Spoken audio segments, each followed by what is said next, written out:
بسم اللہ الرحمن الرحیم۔ محترم ناظرین، السلام علیکم۔ ملک مدین چھوڑنے کے بعد جب حضرت موسیٰ علیہ السلام دوبارہ مصر پہنچے تو سب سے پہلے اپنی والدہ، بھائی اور بہن سے ملنے گئے۔ انہوں نے اپنے بھائی ہارون علیہ السلام کو خدا کا پیغام پہنچایا اور پروردگار عالم کی طرف سے جو کام ان کے سپرد کیا گیا تھا انہیں اس سے مطلع کیا۔ پھر دونوں بھائی فرعون کے دربار میں جانے کے لیے تیار ہو گئے، لیکن حضرت موسیٰ علیہ السلام کی والدہ ان کی اس ماموریت کے باعث بے حد خوفزدہ تھیں، کیونکہ فرعون جیسے ظالم کے آگے کلمہ حق بلند کرنا کوئی آسان کام نہ تھا۔ وہ چاہتی تھیں کہ ان کے بیٹے اس کام سے باز رہیں، تاہم ان کے لیے اللہ کے حکم پر عمل کرنا اپنے بیٹوں کی زندگی سے زیادہ افضل تھا۔ لہٰذا وہ فرعون کے دربار میں گئے اور جس حقیقت کو بیان کرنے کے لیے انہیں مامور کیا گیا تھا وہ اس کے کانوں تک پہنچا دی۔ حضرت موسیٰ علیہ السلام نے کہا، میں دونوں جہاں کے پروردگار کا بھیجا ہوا ہوں، لہٰذا مناسب یہی ہے کہ میں سچی بات کے علاوہ کچھ نہ کہوں۔ میں خدا تعالیٰ کی طرف سے واضح دلیل کے ساتھ تمہاری رہنمائی کے لیے آیا ہوں۔ بس اب تم بنی اسرائیل کو تمام پابندیوں سے آزاد کرو اور انہیں میرے ساتھ جانے دو۔ فرعون نے انہیں حقارت کی نگاہ سے دیکھا اور کہا، تمہارا خدا کون ہے؟ حضرت موسیٰ علیہ السلام نے جواب دیا، ہمارا پروردگار وہ ہے جس نے اپنی مخلوق کو اچھی سے اچھی صورت کے ساتھ پیدا کیا اور ان کو اس زندگی کے مقاصد کی ہدایت فرمائی۔ فرعون نے کہا، جب تم ابھی بچے ہی تھے تو کیا ہم نے تمہاری پرورش نہیں کی، تمہارے آرام کے وسائل فراہم نہیں کیے، اور پھر کئی سال تک تم ہمارے گھر میں نہیں رہے؟ تو اب یہ دعویٰ جو تم کر رہے ہو اس کی کیا حیثیت ہے؟ حضرت موسیٰ علیہ السلام نے جواب دیا، اچھا اب تم یہ احسان جتا رہے ہو کہ تم نے اپنے گھر میں میری پرورش کی تھی، حالانکہ اس کی وجہ بھی تمہارا وہ ظلم اور سخت گیری تھی جو تم بنی اسرائیل پر کرتے چلے آ رہے ہو۔ اگر ایسا نہ ہوتا تو میری ماں اس بات پر مجبور نہ ہوتی کہ مجھے دریائے نیل میں پھینک دے اور رنج و حسرت کے ساتھ میری جدائی برداشت کرے۔ فرعون نے کہا، یہی نہیں بلکہ وہ تمام احسانات کہ جو ہم نے تم پر کیے، ان کے باوجود تم نے ہمارے ایک آدمی کو قتل کیا اور اس جرم کے بعد یہاں سے فرار ہو گئے۔ حضرت موسیٰ علیہ السلام نے جواب دیا، اس دن یہ واقعہ اچانک پیش آ گیا تھا، تاہم خدا نے مجھے اپنے خاص احسان و کرم کا مورد ٹھہرایا اور مجھے عہدہ نبوت سے سرفراز فرمایا۔ فرعون نے کہا، اگر تم میرے علاوہ کسی اور کو اپنا خدا ٹھہراؤ گے تو میں تمہیں قید کر دوں گا۔ چونکہ فرعون اور حضرت موسیٰ علیہ السلام کے درمیان یہ گفتگو عام لوگوں کے سامنے ہوئی تھی، لہٰذا اس سے فرعون کے رعب اور دبدبے میں بہت حد تک کمی آ گئی۔ تب اس نے اپنے کچھ کارندوں کو شہر کے گلی کوچوں میں بھیجا تاکہ وہ لوگوں کو اس غلط فہمی میں مبتلا کریں کہ فرعون ضروری تیاری کر کے موسیٰ علیہ السلام کے خدا سے لڑنے آسمان پر جا رہا ہے۔ علاوہ ازیں حامان کو یہ حکم دیا کہ وہ ایک بہت بلند عمارت تعمیر کرے تاکہ فرعون اس کو استعمال کرتے ہوئے حضرت موسیٰ علیہ السلام کے خدا سے لڑنے جائے۔ چنانچہ لوگوں کو اس غلط فہمی میں مبتلا کرنے کا حربہ کسی حد تک مؤثر ثابت ہوا اور ان کے دلوں میں فرعون کے خدا ہونے کا یقین قائم رہا۔ ممکن ہے کہ فرعون خود بھی اپنی ان احمقانہ باتوں پر یقین رکھتا ہو، یا شاید وہ اس حد تک نادان نہ تھا اور اس نے محض لوگوں کو بیوقوف بنانے کے لیے ہی یہ بکھیڑا ڈالا تھا۔ فرعون نے حضرت موسیٰ علیہ السلام سے مقابلہ کرنے اور انہیں نیچا دکھانے کے لیے دھمکیاں دینا شروع کیں اور کہا، اگر تم اپنے ان دعووں سے دستبردار نہیں ہوگے اور میرے علاوہ کسی اور کو خدا مانو گے تو میں تمہیں قید خانے میں ڈال دوں گا۔ حضرت موسیٰ علیہ السلام نے کہا، اگرچہ میرے پاس اپنی حقانیت کے بارے میں واضح دلیل موجود ہو پھر بھی۔ فرعون نے کہا، تمہاری دلیل کیا ہے؟ حضرت موسیٰ علیہ السلام نے اپنا عصا زمین پر ڈال دیا اور وہ ایک بڑا اژدہا بن گیا۔ فرعون اسے دیکھ کر بھونچکا رہ گیا اور کہنے لگا، کیا تمہارے پاس کوئی اور معجزہ بھی ہے؟ حضرت موسیٰ علیہ السلام نے اپنا ہاتھ گریبان میں ڈالا اور پھر باہر نکالا تو ان کی ہتھیلی سے چمکیلی اور چندھیا دینے والی روشنی پھوٹ رہی تھی۔ اب فرعون کے لیے کچھ کہنے کی گنجائش باقی نہ رہی۔ اگر وہ قلب سلیم کا مالک ہوتا تو ان معجزوں اور خدائی نشانیوں کے آگے سر تسلیم خم کر دیتا اور سرکشی اور بغاوت سے باز آ جاتا، لیکن اقتدار کا نشہ اس کے دل اور روح پر اس قدر چھایا ہوا تھا کہ اب بھی اسے اپنی کامیابی کی امید تھی۔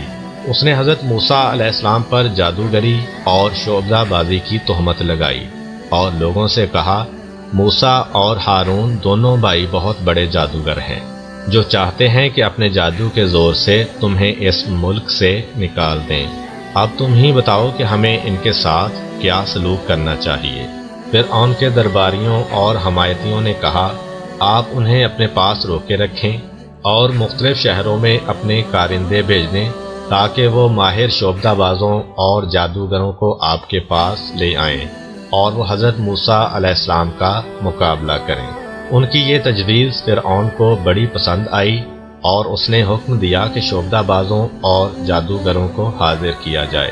چند ہی دنوں میں بہت سے جادوگر اور شعبدہ باز دربار میں حاضر ہو گئے اور انہوں نے حضرت موسیٰ علیہ السلام کا مقابلہ کرنے پر آمادگی کا اظہار کر دیا۔ پھر اس مقابلے کے لیے ایک دن مقرر کر دیا گیا اور اس کا انتظام ایک ایسی جگہ پر کیا گیا جہاں ہزاروں تماشائیوں کے بیٹھنے کی گنجائش تھی۔ مقابلے کا دن آیا اور ان شعبدہ بازوں نے اپنا جادو دکھانا شروع کیا۔ انہوں نے میدان میں چند ایسی رسیاں پھینکی کہ جن میں پارا بھرا ہوا تھا۔ جب ان پر دھوپ پڑی تو پارا پھیلنے کی وجہ سے وہ حرکت کرنے لگیں۔ وہ لوگوں کو یوں دکھائی دیتی تھیں جیسے کہ بڑے بڑے اور خطرناک سانپ چل رہے ہیں۔ شعبدہ بازوں کو اپنی کامیابی کا اتنا یقین تھا کہ وہ بے اختیار کہنے لگے، فرعون کی عزت کی قسم کہ کامیابی اور فتح ہماری ہے۔ جب جادوگروں نے اپنے جادو اور شعبدہ بازی کے بہترین کرتب دکھا کر لوگوں کو حیرت میں ڈال رکھا تھا، اس وقت حضرت موسیٰ علیہ السلام نے اپنا عصا زمین پر پھینکا تو اس نے ایک بہت بڑے اژدہا کی شکل اختیار کر لی۔ اس کے ساتھ ہی اس اژدہے نے جادوگروں کے بنائے ہوئے تمام سانپوں کو نگل لیا اور اس میدان میں ان کی رسیوں کا نام و نشان بھی باقی نہ رہا۔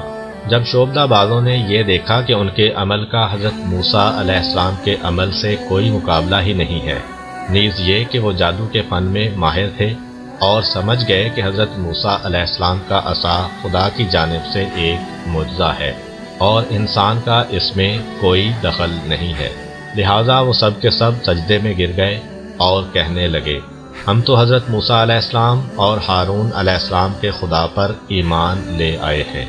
فرعون نے کہا، کیا تم میری اجازت سے قبل ہی ایمان لے آئے ہو؟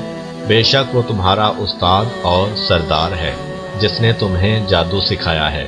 میں ابھی ابھی تمہیں اس عمل کی سزا دوں گا، تمہارے ہاتھ پاؤں مخالف سمتوں سے کاٹ ڈالوں گا اور تمہیں سولی پر لٹکا دوں گا۔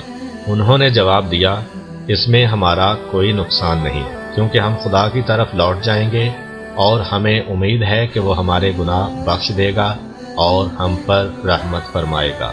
فرعون نے شعبدہ بازوں کے معاملے میں بھی شکست فاش کھائی اور لوگوں کے عقائد میں ایک عجیب عدم استحکام پیدا ہو گیا۔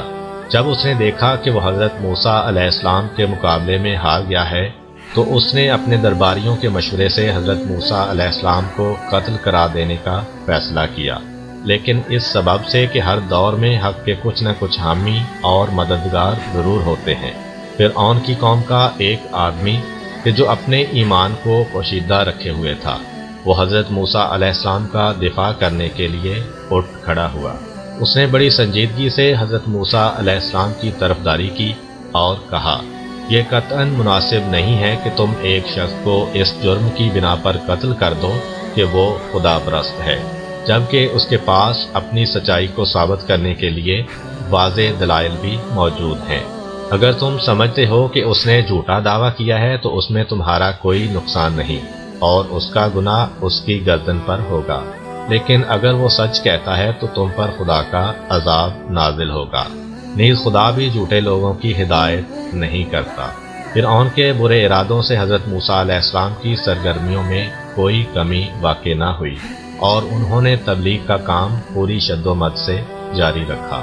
تاہم بنی اسرائیل پہ فرعون کی سخت گیری بڑھتی چلی گئی اور اس کی سرکشی اور بغاوت میں اضافہ ہوتا گیا۔ اس دوران میں خدا تعالی نے حضرت موسیٰ علیہ السلام کو وحی بھیجی کہ فرعون سے صاف صاف کہہ دو اب تیار ہو جا کہ خدا عنقریب تم پر اور تمہاری قوم پر عذاب نازل کر دے گا۔ چنانچہ فرعون کو اس بات کا علم ہو گیا، لیکن وہ خواب غفلت سے بیدار نہ ہوا اور اپنی سرکشی پر قائم رہا۔ مگر خدا تعالی تو اپنے بندوں پر بے حد مہربان ہے، اس لیے اس نے اس سرکش قوم کو اپنے عذاب کے کچھ نشان دکھائے تاکہ وہ اس کی بارگاہ کی طرف لوٹ آئیں اور توبہ کر لیں۔ پھر ہوا یہ کہ خشک سالی آئی اور پھل ناپید ہو گئے۔ اس کے بعد سیلاب آیا اور ہر طرف تباہی پھیل گئی۔ ٹڈی دل نے حملہ کیا اور فصلیں برباد ہو گئیں۔ پہلے جوئیں اور پھر مینڈک ان پر مسلط ہو گئے۔ نیل کا پانی خون میں تبدیل ہو گیا۔ تاہم جب بھی کوئی عذاب آتا وہ حضرت موسیٰ علیہ السلام کے پاس آ کر کہتے آپ خدا سے دعا کریں کہ یہ عذاب ہم پر سے ٹل جائے، پھر ہم ایمان لے آئیں گے۔ لیکن جب عذاب ٹل جاتا تو وہ پھر اپنے کفر پر جم جاتے تھے۔ خدا تعالی نے فرعون اور اس کی قوم کے لیے جو مہلت مقرر کی تھی وہ آہستہ آہستہ ختم ہو رہی تھی اور وہ لوگ اس مہلت سے غلط فائدہ اٹھا رہے تھے۔ وہ دشمنی اور سرکشی کے راستے پر چل رہے تھے اور اپنے پیغمبر کے ساتھ لڑنے جھگڑنے میں مصروف تھے۔ خدا کے غضب اور عذاب کی نشانیاں انہیں غفلت سے بیدار نہ کر سکیں اور بالآخر وہ اس کے ابدی عذاب میں گرفتار ہو گئے۔ حضرت موسیٰ علیہ السلام خدا کے حکم کے مطابق رات کے وقت بنی اسرائیل کو ساتھ لے کر مصر سے سرزمین مقدس فلسطین کی جانب روانہ ہو گئے، لیکن ابھی انہوں نے کچھ زیادہ مسافت طے نہیں کی تھی کہ فرعون کو ان کی روانگی کی خبر ہو گئی۔ چنانچہ اس نے اپنے سپاہیوں کو جمع کیا اور حضرت موسیٰ علیہ السلام کے تعاقب میں چل کھڑا ہوا۔ بنی اسرائیل بحیرہ احمر کے ساحل پر پہنچ چکے تھے کہ ان کو فرعون کی فوج کے آثار نظر آنے لگے۔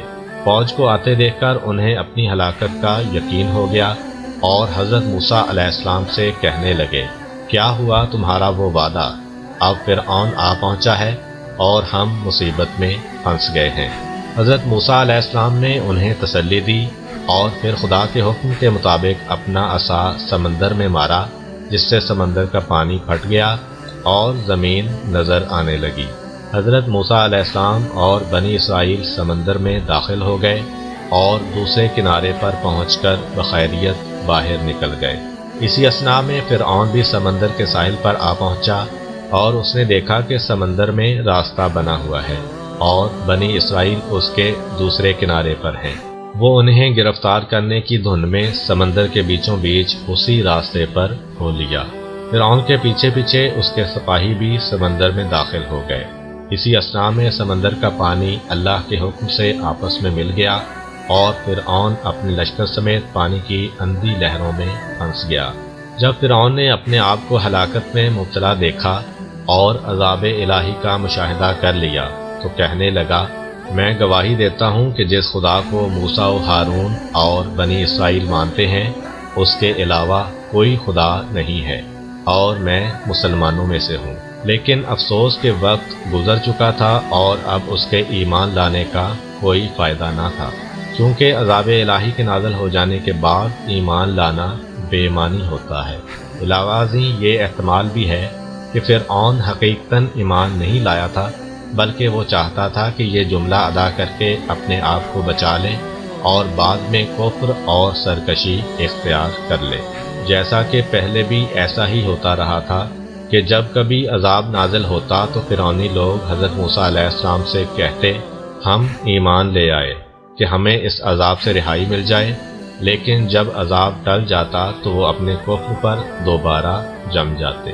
بہرحال فرعون اور اس کے لشکر کی زندگی کی بساط لپیٹ دی گئی اور ان سرکش لوگوں نے سمندر کی گہرائیوں میں جانیں دے دیں۔ خدا نے باغی فرعون کا بے جان جسم اسی وقت سمندر کی لہروں کے ذریعے ساحل پر پھینک دیا تاکہ بنی اسرائیل اسے دیکھیں اور عبرت حاصل کریں۔ فرعون کے سمندر میں غرق ہونے کے بعد حضرت موسیٰ علیہ السلام اور بنی اسرائیل کی زندگی آگے کس طرح چلی، اس کے بارے میں اگلی ویڈیو میں بیان کریں گے۔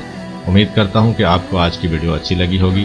اگر آپ کو ہماری ویڈیو اچھی لگی ہے تو ویڈیو کو لائک کریں اور اس طرح کی مزید ویڈیوز دیکھنے کے لیے ہمارا چینل سبسکرائب کر لیں۔ ملتے ہیں نیکسٹ ویڈیو میں، اجازت دیجیے، اللہ حافظ۔